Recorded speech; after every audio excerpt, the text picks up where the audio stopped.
Deməli, biz bugün sizə polyar və qeyri-polyar rabitənin hesablanmasını üzvi kimyada öyrədəcəm. Polyar rabitə və qeyri-polyar rabitə.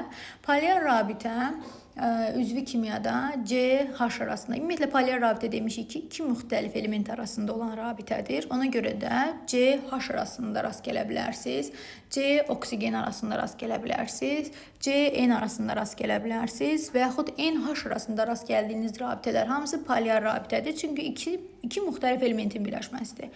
Amma qeyri-polyar iki eyni arasında olan rabitə olduğu üçün üzvi kimyada CC arasında olan rabitələri nəzərdə tutur. Və orada vurğulayır. Sigma rabitəsini midir? Sigma və ya pi-ni vurğulamırsa, elə ümumi sayı götürəcəksiniz. Məsəl üçün, bir nümunə yazaq, elə spirt nümunəsində yazaq, metil spirti nümunəsində CH3OH-ı mən xətlərlə çəkirəm. Qeyd edirəm burada və hesablayaq. Deməli, burada sizə polyar rabitəni tapaq əvvəlcə. Hidrogenlərlə, C ilə hidrogen arasında olanları dairəyə alıram ki, 3. C oksigen arasında 4 və oksigen hidrogen arasında 5 dənə rabitə var. 5 polyar. Qeyri-polyar isə CC arasında olduğu üçün, yəni iki eyni element arasında burada olmadığı üçün qeyri-polyar rabitəni 0 qəbul edəcəyik. Çünki burada qeyri-polyar rabitə yoxdur metil spirtində.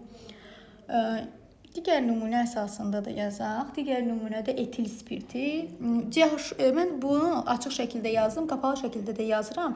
Qoy bir dənə metil spirtinə baxın. Açıq şəkildə açmasanız belə hidrogen sayını götürün. CH3-dəki hidrogen sayı 3, oksigen sayı plus sondakı hidrogen sayını da gəlin. Çünki C ilə o arasında, oksigen H arasında da var. Yəni açmadan da elə üzərində toplaya bilərsiniz. Hidrogenləri, bir də oksigeni nəzərə alsaq eləyəcək 5. İndi etil spirti nümunəsində yenə onu mən açacağam. Baxacaqsınız, hesablayaq, görərsiniz.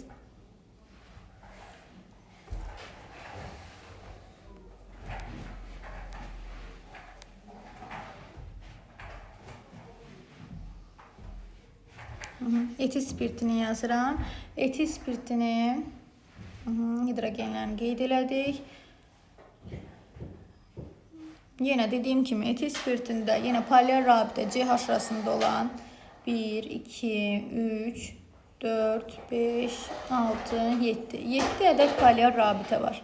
Qeyri-polyar yenə CC arasında baxıram ki, var. CC arasında C2H5OH-dan da hesablaya bilərsiniz. Yenə də hidrogen sayı 5, 1 oksigen, sondakı bir də hidrogen cəmi eləyir 7.